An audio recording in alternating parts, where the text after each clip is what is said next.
Hi, welcome to All Things Aviation and Aerospace. I'm Vince Mickens. While there's so much going on in our world of aviation, which we were just talking about, aviation enthusiasts from all over the world and all over the United States are converging on this small town called Oshkosh, Wisconsin, this coming Monday for the annual Experimental Aircraft Association's EAA Air Venture 2023. It's a mega aviation event. Don't let the term experimental aircraft fool you, though. It's an aviation festival of sorts with thousands of airplanes, hundreds of thousands of people, daily air shows, and much, much more over a 7-day period. But for more details about that, and you should check out my last two shows available on demand from the July 14th and July 7th shows. Today, I get to talk about my favorite segment of our industry, a little biased here, corporate aviation. You're going to meet and hear from a handful of aviation scholarship winners, courtesy of the Women in Corporate Aviation organization that helps with providing pathways for women pursuing opportunities in business aviation. You know, what struck me about these scholarship winners is the global element. WCA, Women in Corporate Aviation, has recipients from places like Panama City, Panama in Central America, France, Kentucky, Colorado, and Florida. The other thing that stands out is the variety of the types of scholarships, from professional pilot, advanced rating support, and aviation maintenance, to corporate flight attendant training and regulatory and professional development, and the beat goes on. My main guest is a 30-year seasoned vet. I almost said 30-year-old, he wished. He's a 30-year seasoned veteran in business and corporate aviation, Jim Huntoon. Jim, who has received his undergraduate and graduate degrees from Embry-Riddle Aeronautical University, and I forgot to ask if that was Daytona or Prescott, he'll tell us in a sec, is currently the Director of Fleet and MRO Partnerships at Viasat, and he is the co-chair of the Women in Corporate Aviation Scholarship Group. Jim, welcome to All Things Aviation and Aerospace. Thank you so much, Vince. It's a pleasure to be here, and it's a pleasure to be here with our wonderful scholarship recipients and others just to have this conversation today. And as you mentioned, I've had the great pleasure over the last 3+ years of working with women in corporate aviation. A good friend of mine used to be the president of the organization and asked me a few years ago to come on and assist them, as I've been working with NBAA for many, many years with scholarships, and truly believe in helping others and helping the next generation, but also just opening doors for others. It's something that I feel is my calling to do. And through that, I've got the opportunity to meet so many amazing women and see so many amazing careers not only start, but also see careers continue to grow and develop. And as you had mentioned, for over 17 years, Women in Corporate Aviation has had a scholarship program. The organization's been around for over 30 years, and it was founded by a group of women who, as they looked at business aviation or corporate aviation, said, hey, where are all the other women that are in this industry? And they thought, we need to do something to help other women and provide opportunities for them. And that's how the organization was founded. Two amazing women who are pilots who fly in business aviation, and they started growing it from there. And fortunately, a few good guys like myself also are members of the organization and get the opportunity to assist. When you look at the last few years, we've grown the scholarship program to include both financial training, professional development. We have scholarships for new entrants coming into business aviation. And our real goal is just to help as many people as we can and really introduce them and open doors. So in addition to providing the scholarships, we do our very best to also provide mentorship and then hopefully open doors that allow people to come into corporate aviation. So it's a pleasure to be here with you. And yes, I am a Daytona grad from Embry-Riddle. And hopefully one of these good fine days, since I have my undergrad and master's, I'm going to maybe get my PhD and become an adjunct and do what I very much love, which is, helping others. Like I say, I remember being 18 years old and stepping on that campus and starting to fly. I was a pilot when I was younger in life, but I love seeing the passion that people have in aviation.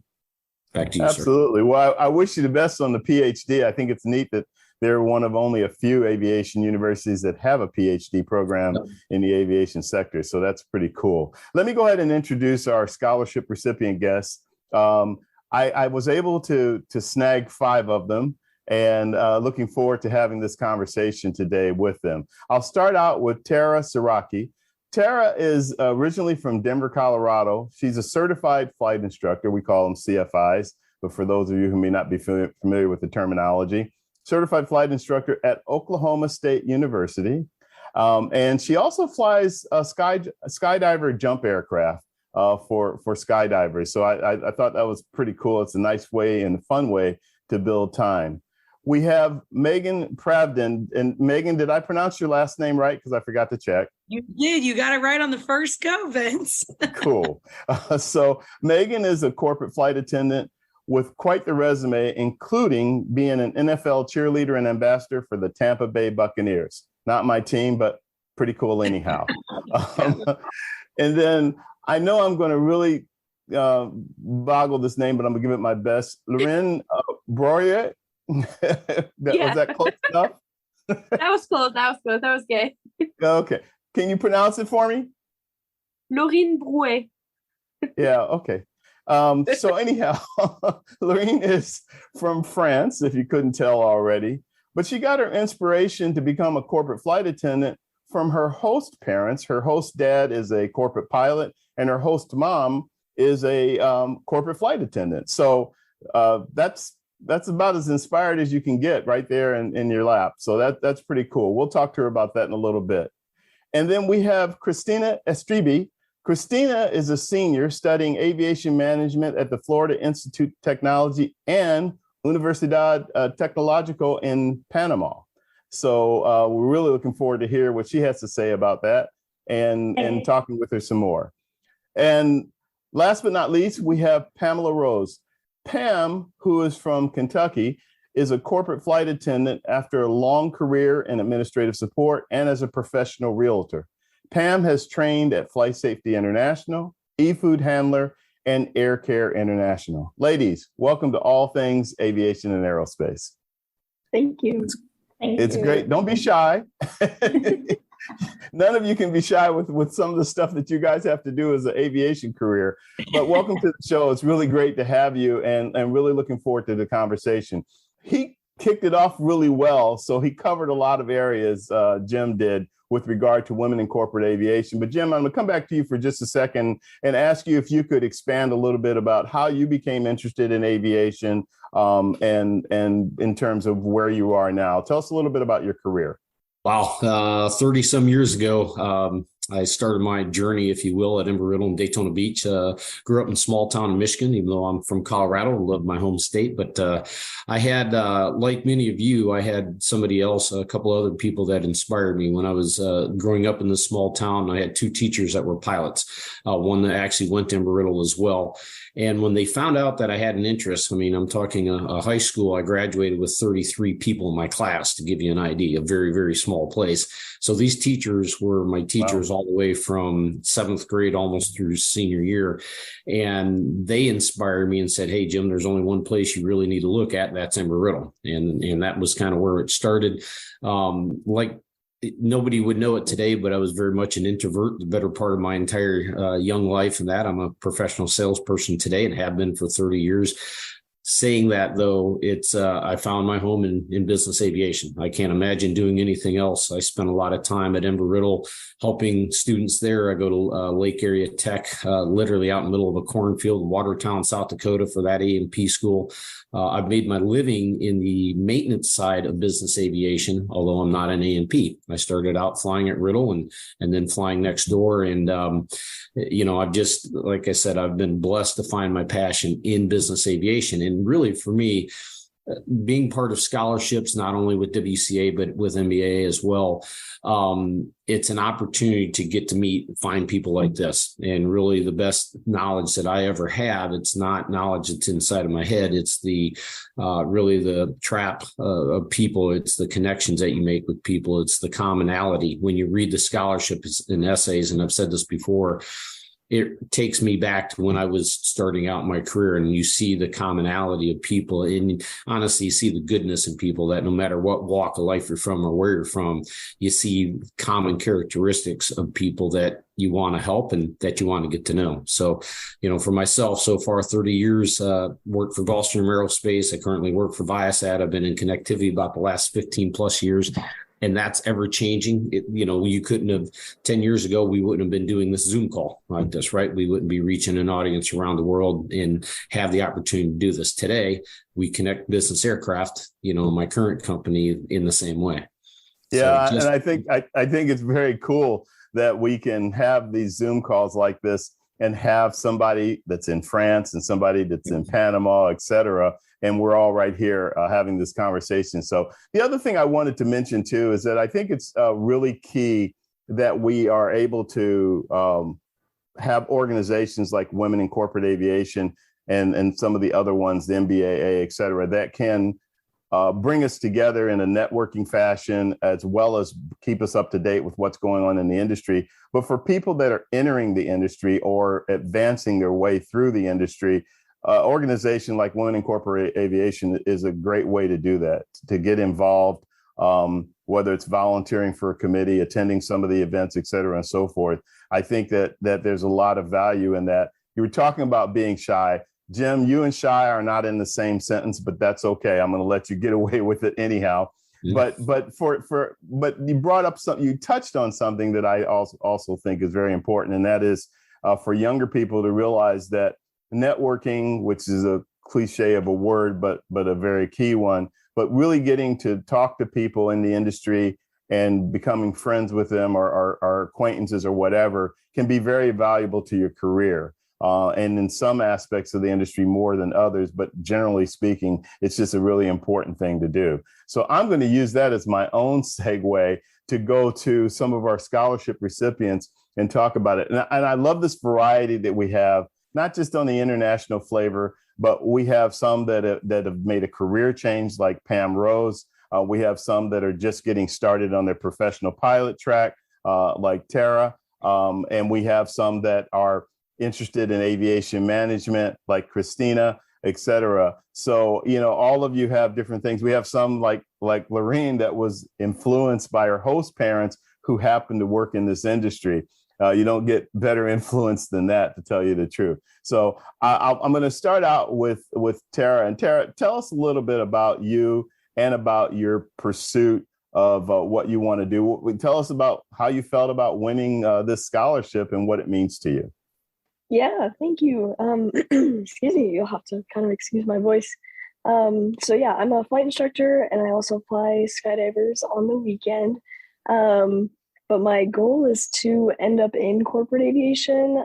I didn't have any influences growing up to get me involved in aviation. And it was really just a discovery flight that my mom paid for in high school that really got me interested in flying. But I went through college thinking that I was going to go to the airlines and, work for American or United or something like that. And we had some alumni come back and give a presentation on their job. And I was like, oh my gosh, that airplane looks so much cooler. And the lifestyle just seems so much better. Like, there goes one for corporate aviation. Go ahead. Exactly. But I mean, like you said, I fly skydivers on the weekends, so I'm not really worried about, taking a common path or, doing the same thing that everyone else does, or because aviation has so many different facets and everyone has a different path, that I think corporate aviation fits somewhere right in the middle where like you can control your own path and journey and stuff like that, but you're not just a number at an airline. A lot of the places you can work at are, mom and pop places, or, you can work at a big kind of airline like as NetJets or something like that. And honestly, this is kind of a shallow answer, but I just think the airplanes look a lot cooler. So that's aesthetics means a lot. I hear you on that. If I have it correctly, you got an advanced rating scholarship from Solaris. What will you do with that scholarship exactly? Yeah, so I'm trying to get my multi-engine instructor rating, and that's kind of been a goal of mine, because when I was going through flight training at Oklahoma State, it wasn't until that I passed my commercial multi-engine check ride that I really felt like I kind of belonged in aviation. I had gotten my private pilot certificate and my instrument rating before that, but it was almost like an imposter syndrome type of deal where I was going through flight training and I was like, like maybe I'm supposed to be here, but I wasn't entirely sure. And then I had an amazing MEI, or a multi-engine instructor, help me get through that a really challenging program. And I was like, this is something that I want to give back to students either at Oklahoma State, or if I don't work there, somewhere else in the future, because that was really the pivotal point where I felt like I really belonged in the aviation community. Yeah. What would be the ultimate for you in terms of once you get, enough hours and get all the other ratings, what's the ultimate job for you? Oh man, that's a tough question. On my bucket list is to fly a Gulfstream. So any place that has a Gulfstream, I will be knocking on their door, sending my resume in.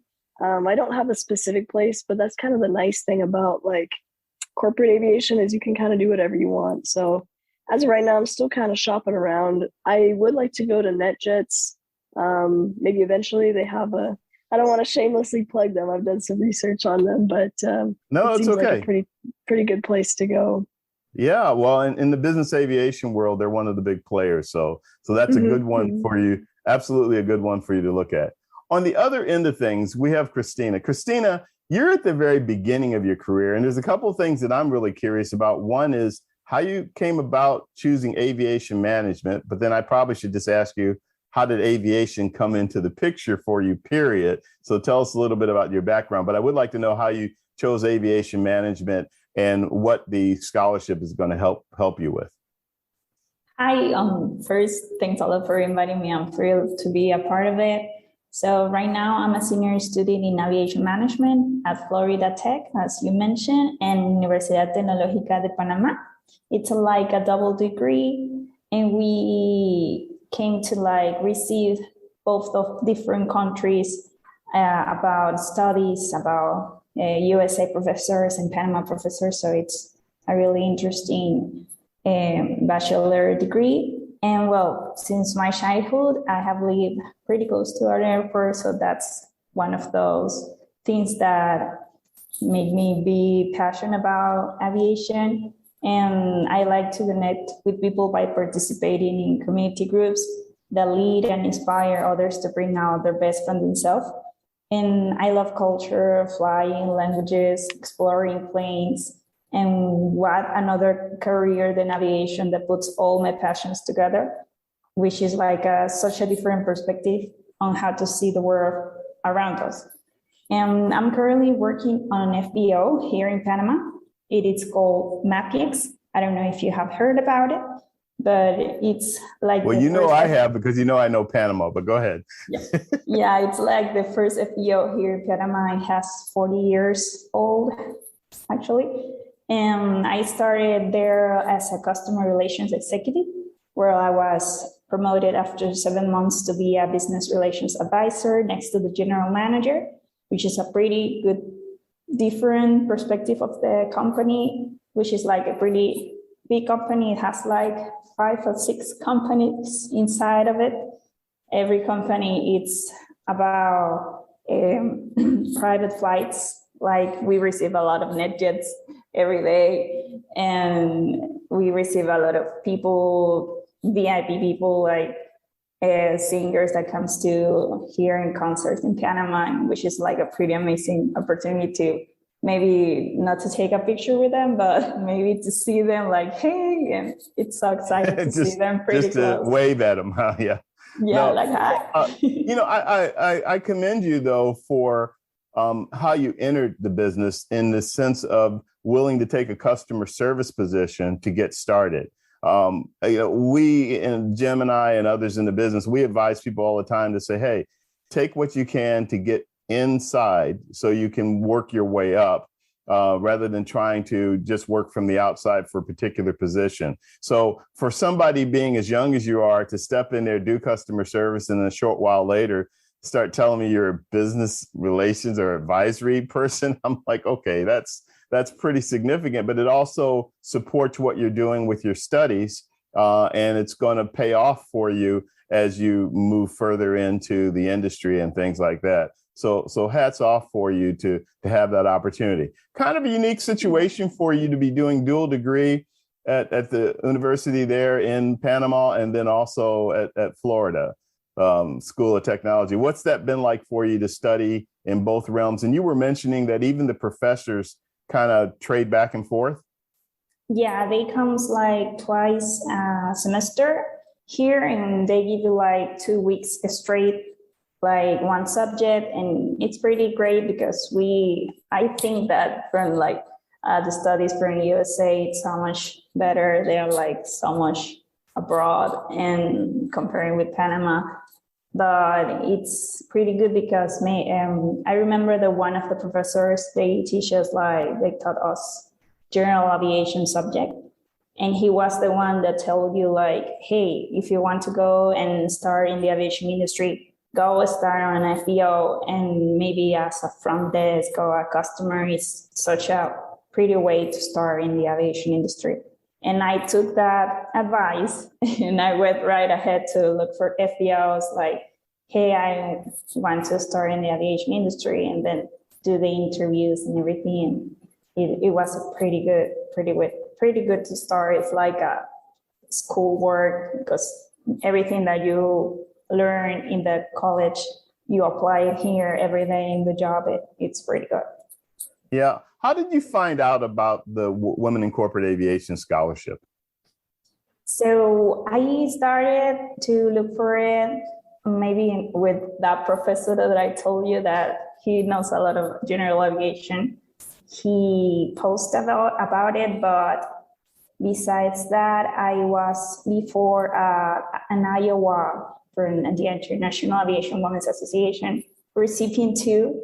So I started to look for another associations that support women in aviation. So I found Women in Corporate Aviation too, and it was pretty good. Well, I was asking that question and I put it out to everybody, but scholarships, there are a lot of them that are available from Women in Corporate Aviation and all of the other ones. But unfortunately, a lot of people don't take advantage of them. They either don't know about them or they don't apply, or if they apply, they stop halfway through and they're missing out on money that's just sitting on the table, ready for somebody to take and advance their career or enter the industry. So that's one of the reasons I also asked you that question. I'm going to go to the other end of the spectrum for somebody that has had basically a full career. Pam, you know I'm talking about you, right? So You've done administrative support, you've been a professional realtor for decades, and now you're a corporate flight attendant and you're delving into an area that is a great sector of the industry, but it also has its challenges. Now, you've had a lot of great training, and you've got to be considered an expert in aviation hospitality and then put that on a private jet and good to go. Tell us a little bit about you and how that all came about. I was registered to go to flight safety, and I won a scholarship for my initial training through Women in Corporate Aviation in the fall. And then in the spring, I applied for another scholarship because I wasn't having much luck and I knew I needed additional training to move into the industry because it's so competitive. And to my great surprise, I won a scholarship for the business aviation hospitality in the spring. So I've started that training. I haven't completed it yet. It's an online series, and then I'll go down to probably Air Fairfax in Fort Lauderdale and do the in-person and put everything into practice what I've learned online. So I'm just really working hard to get that first break and get my first flight. I'm ready to serve. But where did aviation come from? I mean, all these years you were doing other things, and how did aviation come into the picture? Well, my husband worked in aviation for GE Aircraft Engines as a program quality manager for years and years. And then I had a friend who was a charter pilot for NCAA and NBAA basketball. And I kind of joked, I said, I'll be your flight attendant. And he just laughed me off and then didn't really go anywhere. And then my daughter got married and her mother-in-law is a flight dispatcher, and we get together, and she was telling me all about all these corporate flight attendants. And I said, I'm going to do that. I'm tired of sitting behind a desk. And that's how I started to pursue it. She said, you have to jump through a lot of hoops. I said, well, bring them on. I'm ready. So with Wow. Aviation, I'm on my way. And the rest is history, as they say, right? Yeah. Yeah. Jim, Better tell us a little bit. I'm sorry? Better late than never. No, it's all good. Obviously, Women in Corporate Aviation agrees with you. They gave you 2 scholarships. So, and Jim, I was going to come back to you and just ask you, tell us a little bit about the organization, a little bit more about Women in Corporate Aviation, what it's currently doing, and what's the mission, what's important to the organization. Yeah, so WCA just celebrated a big milestone here just at Women in Aviation at the annual conference. So for over 30 years, the organization has been around. And to your point, you look around business aviation, and quite honestly, a lot of business aviation looks like myself in that. And WCA, I would say, is doing its best to try to help change that look a little bit, but also just to give opportunities to other people, and as I said, you look at aviation as a whole, we all come from different walks of life, we're from different backgrounds and what have you, but WCA specifically is trying to help the ladies that founded this. I remember Liz saying that I went to an NBAA event, and she said, I looked around the room because I wanted to see where are the other women in the room. And she was the only only lady in the room.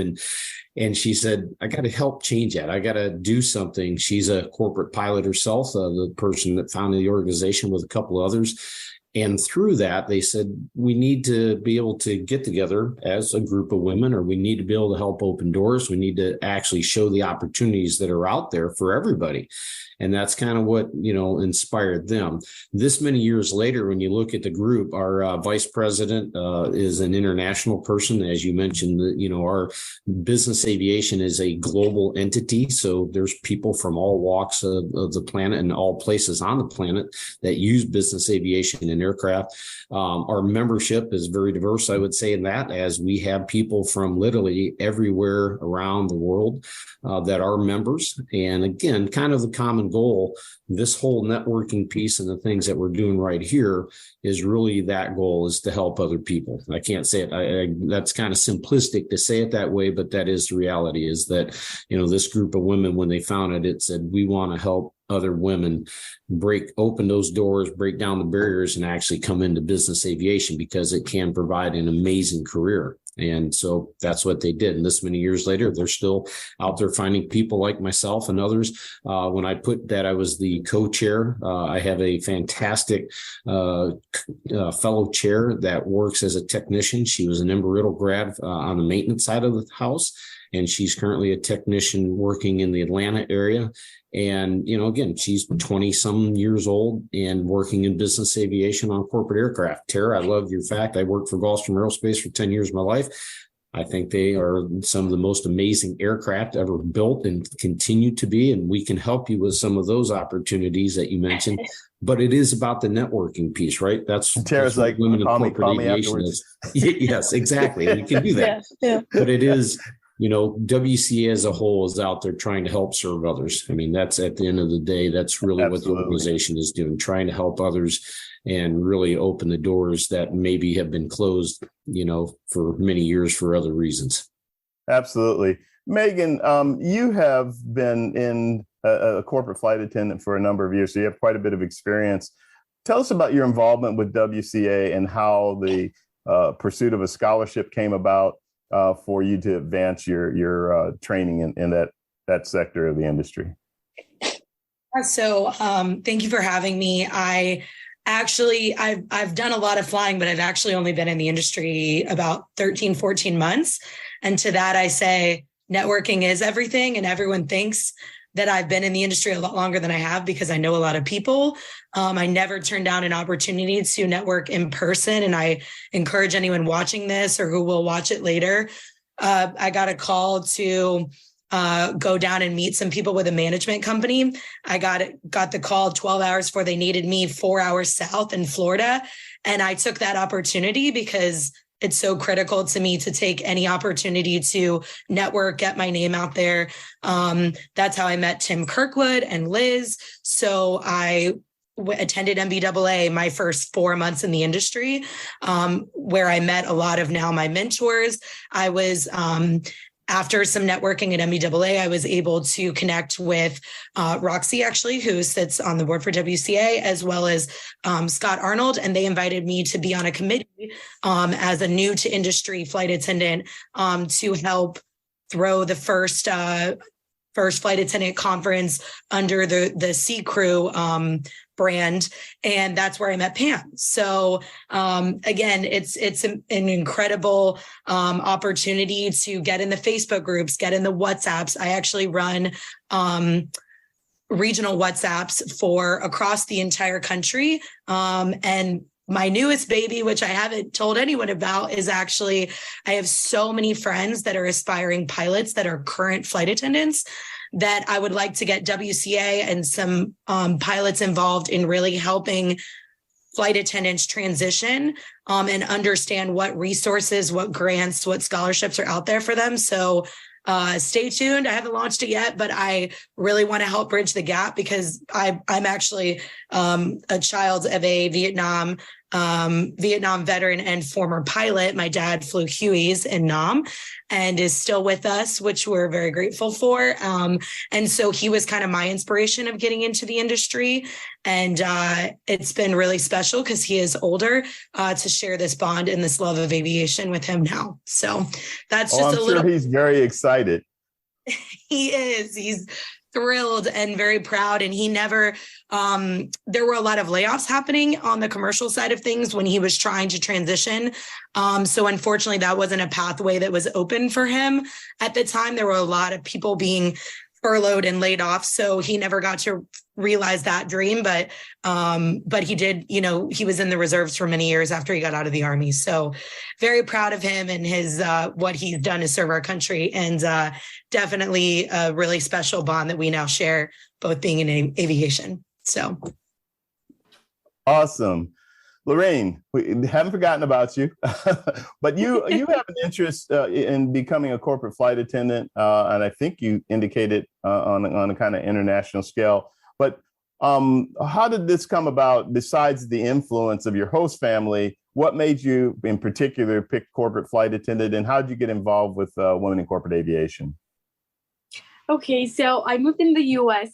a year ago, to improve my English and discover new culture, new person, and everyone around here.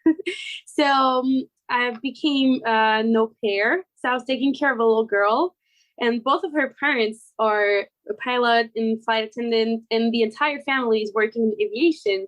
So I was really in the middle of everything, and I really didn't know what I wanted to do in my life, a little bit lost. So I was like, whoa, that's interesting. So I started to talk about it, ask questions. I met new people because of their, the result around them. And at one point, I was like, whoa, I should try at least to know more about it and discover more. So my awesome sister told me about the scholarship because it's a little bit expensive to start a career in aviation. And she was like, you should try and apply and see what's going on after. So I decided to do it like that. It was like not expecting anything. So when I received the email, I was really in shock. Like, oh my God, this is amazing. This is a really good opportunity for me to start. And so I'm really happy to do that and excited. And yeah, I'm really enjoying that now. So you're going to use the scholarship to take a course, right? Yeah. For being a corporate flight attendant? Training. Yes. Okay. And then your plans are to just push ahead and try to start working in the industry? Yes. This is my goal. Very good. So I think, one of the things, I'm coming back to you, Jim, about this, is wanting to talk about the opportunities that are there that people aren't always aware of. And since you've been doing this for a long time, what are some of the thoughts that you have about getting more people to know about it, but to also realize the value of of going after it in terms of what you guys offer there at Women in Corporate Aviation? Yeah, and you said something initially, Vince, when we started. There are so many scholarships that are out there, and for all of you, I'll just say this: if you get online and there's so many different organizations. As the Aviation Investment Act is kind of kicking in, there's a lot of money in the U.S. trying to help promote aviation, scholarships of all types, and trying to promote. We need more people in aviation. Bottom line is there's never been a better time, whether, folks go commercial space. We hope they come into business aviation, but the opportunities are out there. And when you look at scholarships, oftentimes, I'll tell you, even through this last round, people wait to the last 2 weeks. It doesn't matter what the scholarship is, doesn't matter what the opportunity is. They wait till the last couple of weeks generally to put their applications in.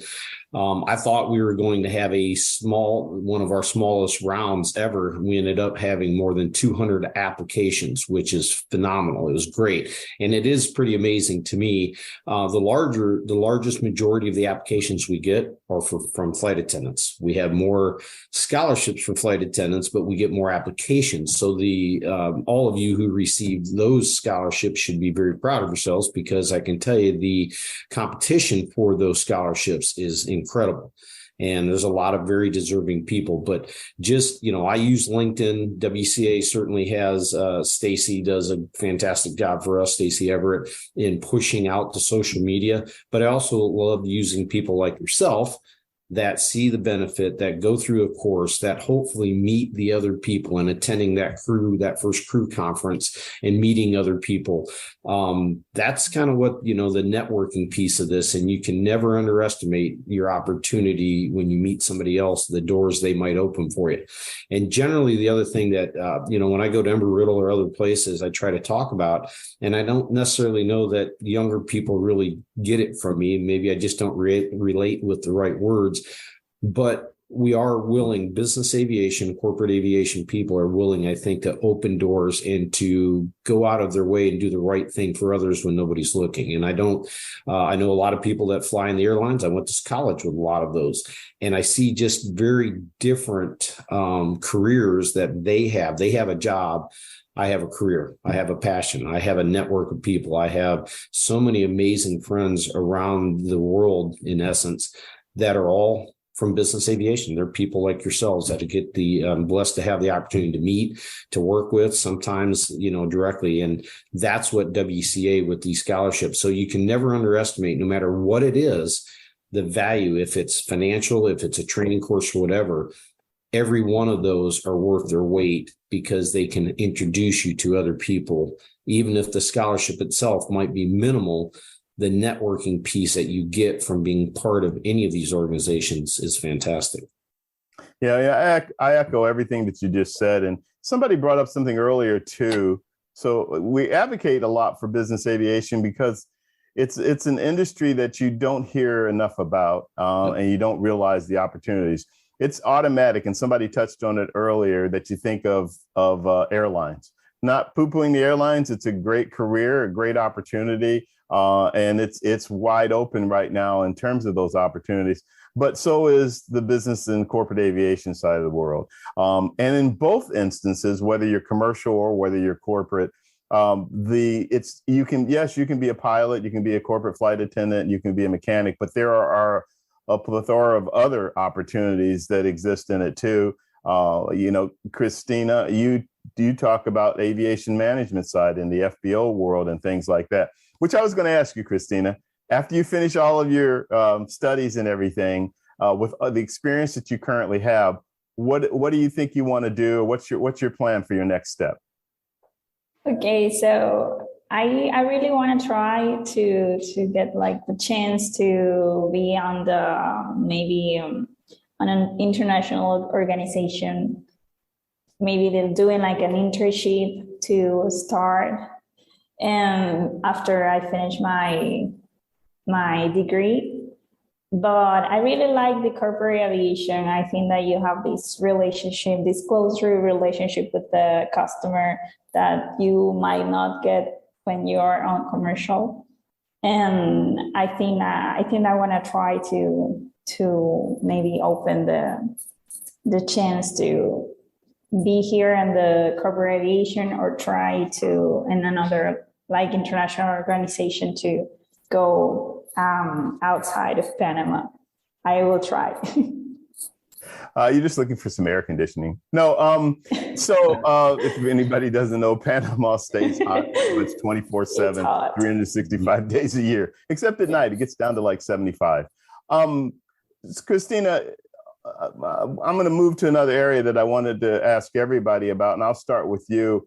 So you have a lot of peers that probably are trying to figure out what they want to do and, in life and careers and things like that. Specific to aviation and with your experiences to date, what would you advise others that are considering this industry or interested in it? What kind of advice would you give them?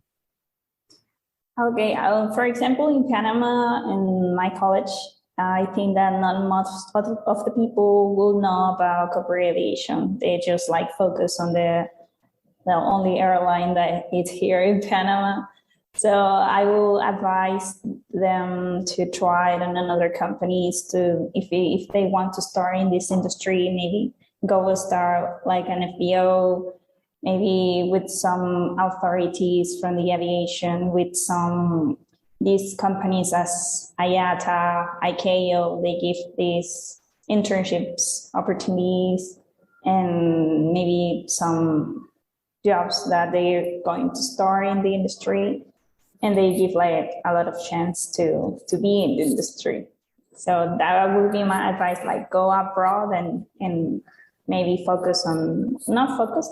change your focus, but maybe go abroad on your chances of how to start in the industry. Broaden your thinking. Broaden thinking, yeah. That's yeah. Yeah. Tara, how about you? You're doing kind of a grassroots thing in terms of building time as a flight instructor, building time flying jumpers or skydivers, I should say, and things like these. I saw a little military come out of me, but anyhow. But what thoughts do you have for people that are again trying to enter the industry or are just getting started or are working their way through it like you are? I think the most important thing to think about is keeping an open mind when you're going through what you want to do. When I was growing up, my career assessment said that I should be a teacher. And I was going through middle school and high school, and I was like, yeah, I don't really want to be a teacher. But as it turns out, I'm a flight instructor now. So I can kind of combine aviation and teaching kind of strengths that I have, to build off of that. And I mean, when I went into college, like I said earlier, it was just it was just the airlines. Everyone had been brought up, I'm going to United or Delta, like their parents were there, maybe their cousins or, uncles, aunts. And so they had a hard set thing. And so I thought that was the only path to choose. And I mean, I've flip-flopped my decision, 2-3 times. And I think just not being afraid to, change your mind and, if there's a better path somewhere else, then go ahead and take that. Don't be afraid to do something that's different than what other people are doing, because at the end of the day, it's your life, and what will make you happy is different than what will make someone else happy. So I think just not being afraid to try other things. Sure. Pam, I can only imagine what you've seen through life in terms of the experiences that you've had. And now you have made a really significant career shift going into a new area. And you've openly admitted that's been challenging for you. But in terms of others who want to enter into this industry, and particularly for the younger set, what kind of advice would you give them in terms of the things that you've seen and what they should be looking out for? Well, no matter where they're at in life, if they want to do something different, go ahead and do it, no matter how hard the obstacles are that you're going to face. I know I kind of get a lot of laughs from my friends when I tell them I'm a corporate flight attendant, and they say, "What are you doing? It's time to retire." And I said, "No, it's time to live." And when I worked at Xavier, I worked in classics and modern languages, so I was exposed to people from all over the world. with my husband being in corporate at GE with the engines. I accompanied him on business trips all over the world. And I just thought it was my time and just go for it. So just make it happen. Don't let anything stop you. Don't ever think you can't. Absolutely. Lorine? I would say to go outside because I discovered the world of aviation by just knowing people across the ocean that I would never think about knowing before. So I would really say that go out of your comfort zone and discover the world, discover new people, talk with people, don't be shy, and explore. Straightforward. Meagan, NFL cheerleader to corporate flight attendant.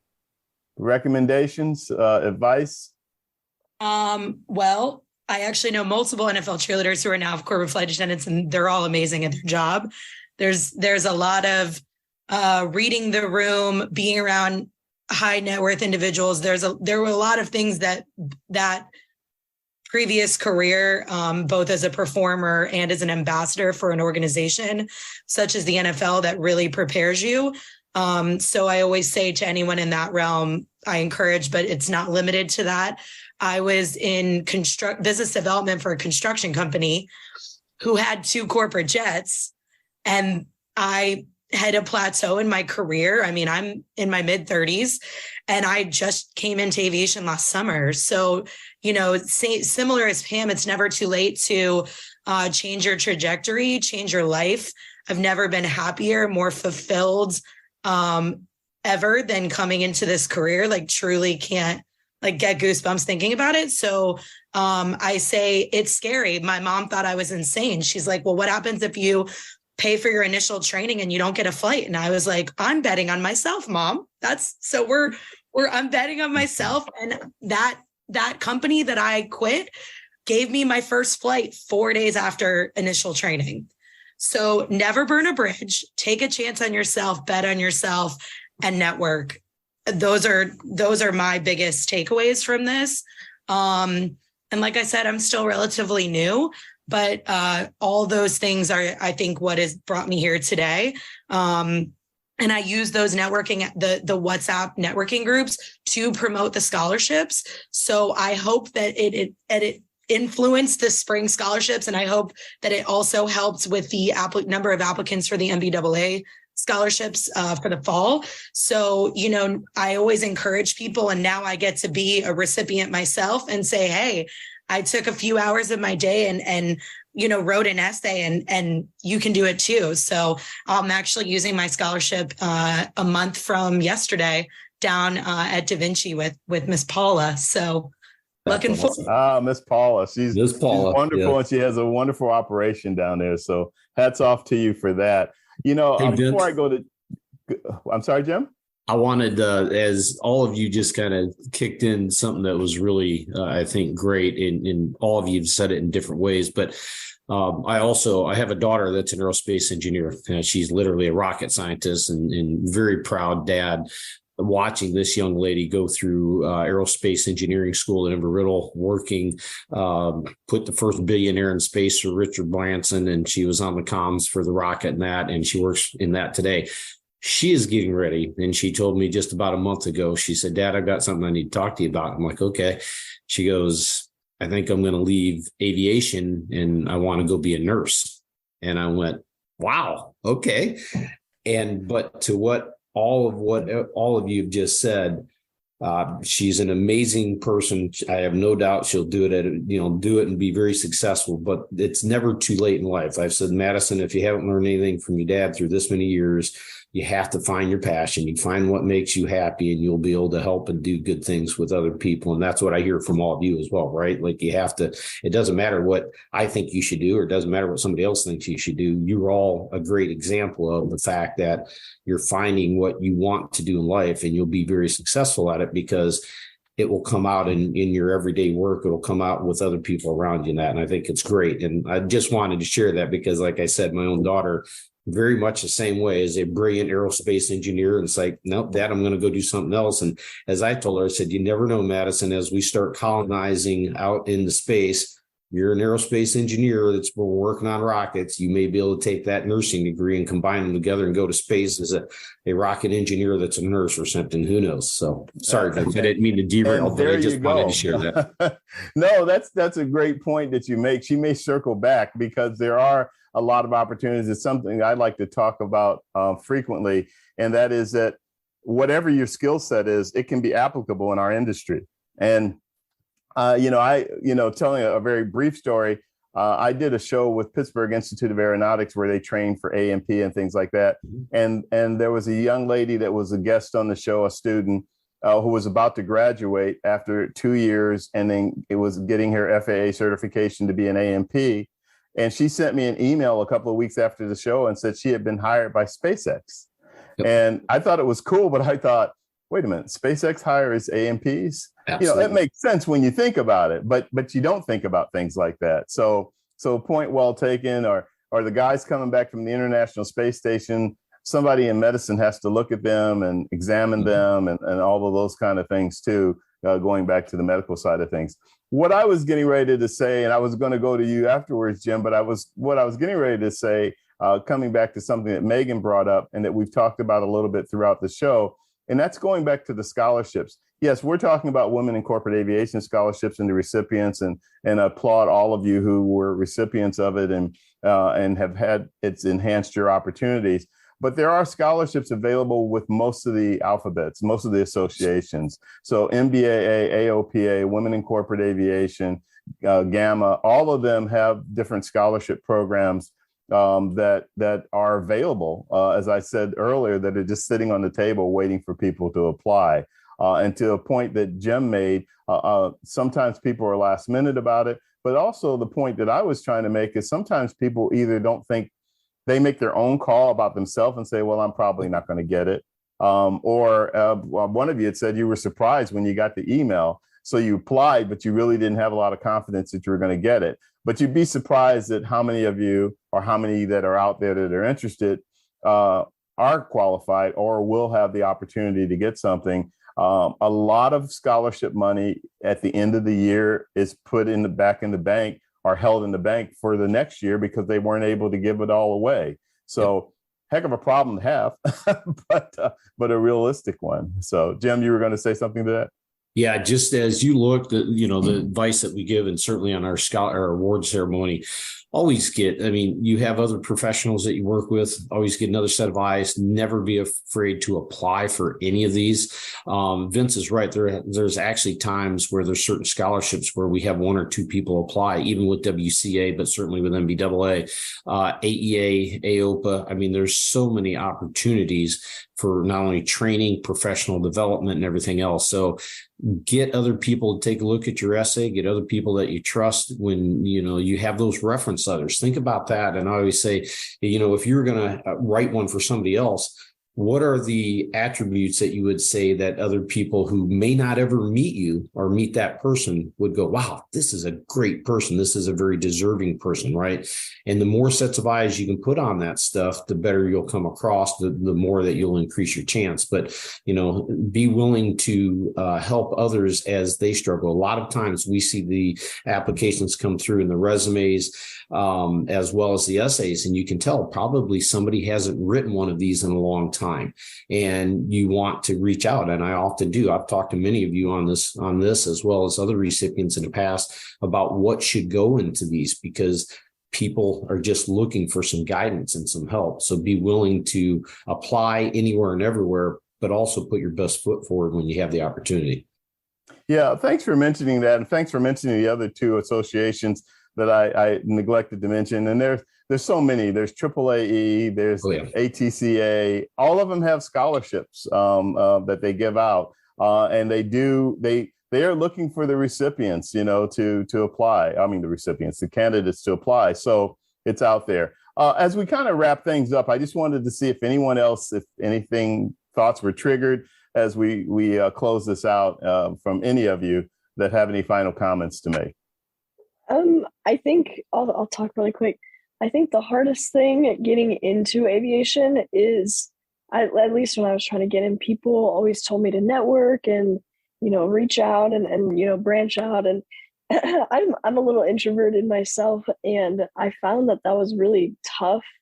But if I was to make a recommendation for someone who's like just trying to break into aviation, is just get involved in like one or two things that you're interested in, like join a, women in aviation chapter, or join a AAA chapter, or like a local chapter to get into. You don't have to be the president.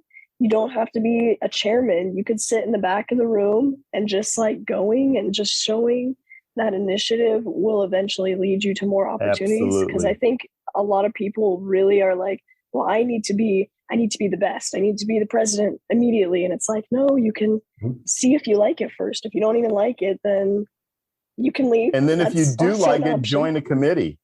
Get involved in a committee, some type of activity to help the organization, but also you'll get to meet more people.